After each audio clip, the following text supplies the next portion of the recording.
बेटी रोटी का संबंध भूलकर नेपाल रोज कुछ न कुछ आरोप भारत पर लगा रहा है। नेपाल के गृह मंत्री ने भारत के सीमा क्षेत्र में बन रहे बॉर्डर सड़क पर आपत्ति जताई है।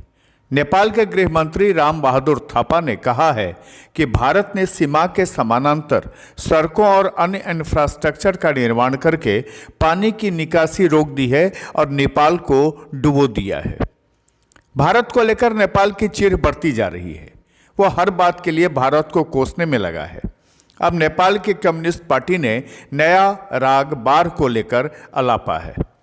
गृह मंत्री ने कहा है कि भारत ने नेपाल और भारत के सीमा पर रोड कंस्ट्रक्शन ऑफ इंडिया द्वारा सड़क बनाकर हमें डुबो दिया है। हालांकि सच्चाई यह है कि नेपाल हर साल बारिश का पानी छोड़ता है और इस वजह से उत्तर बिहार के इलाके में भारी जानमाल का नुकसान होता है। नेपाल के गृह मंत्री राम बहादुर थापा ने वहां इस साल आई बाढ़ के लिए भारत को दोषी बताया है। गृह मंत्री थापा ने कहा कि भारत ने सीमा के समानांतर सड़कों और अन्य इंफ्रास्ट्रक्चर का निर्माण करके नेपाल से बहने वाली नदियों से छेड़छाड़ करता रहा है और बाढ़ को रोकने के लिए हुए संधियों का भारत ने उल्लंघन किया है। राम बहादुर थापा ने प्रतिनिधि सभा के लोक प्रशासन और सुशासन समिति की एक बैठक में कहा कि भारत ने सीमा के साथ समानांतर सड़कों का निर्माण किया है, इसलिए तराई क्षेत्र में बाढ़ आने लगी है। इसके साथ ही थापा ने कहा कि अगर कोई इसका समाधान नहीं निकला तो नेपाल पूरी तरह डूब जाएगा। भारत पर आरोप लगाते हुए उन्होंने कहा कि अपने रक्षा के लिए भारत में बिहार में कई बांध और तटबंध बनाए हैं और पानी बहाव के लिए जगह नहीं दिया है। इससे भारत की रक्षा तो हो रही है, लेकिन नेपाल के लिए बिहार के बांध किसी त्रासदी से कम नहीं है। उन्होंने कहा कि इसको लेकर दोनों देशों में चर्चा भी हुई, लेकिन कोई समाधान नहीं निकला। नेपाल बॉर्डर सड़क का विरोध चीन के इशारे पर कर रहा है।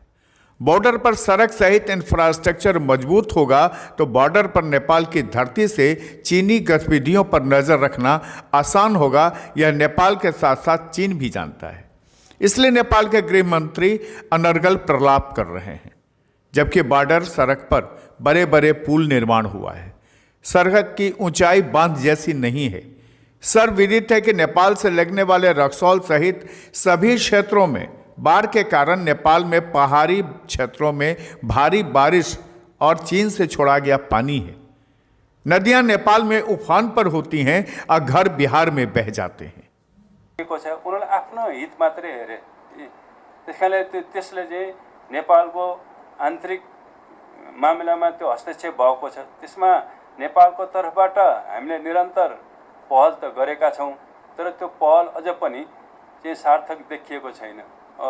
विगतमा यहाँ भारतीय प्रधानमन्त्री यहाँ आउँदाखेरि पनि ती सम्झौताहरू सहमतिहरू भएका छन्। त्यसको लागि एउटा टिम पनि बनेको थियो, अध्ययन टिम, तर त्यसलाई उनीहरूले कार्यान्वयन गरेनन्। यतापट्टि जुन कोशी बाँधको कुरा पनि हो, मर्मत गर्ने त ऊ गर्ने चाहिँ जिम्मेवारी उनीहरूलाई छ चाहिँ त्यो सम्झौता अनुसार चाहिँ, तर त्यो जिम्मेवारीहरू उनीहरूले चाहिँ सही ढङ्गले निर्वाह गरेका छैनन्। त्यसले गर्दाखेरि समस्या भएको छ। र चाहिँ आजको यो छलफलमा के पनि सुझाव यहाँ आयो, उनीहरूले जुन तटबन्धन गरेका छन् जो त्यसमा चाहिँ निकास चाहिँ दिनुपर्छ। नेपालको डुबानलाई बचाउनको निम्ति उनीहरूले चाहिँ निकास दिनुपर्छ। र आप समझ सकते हैं कि नेपाल की नदियां बिहार के लिए कोप हैं और नेपाल के गृह मंत्री चीन के इशारे पर बयानबाजी कर रहे हैं। खुलासा के लिए रक्सौल से अभिषेक कुमार की ये खास रिपोर्ट।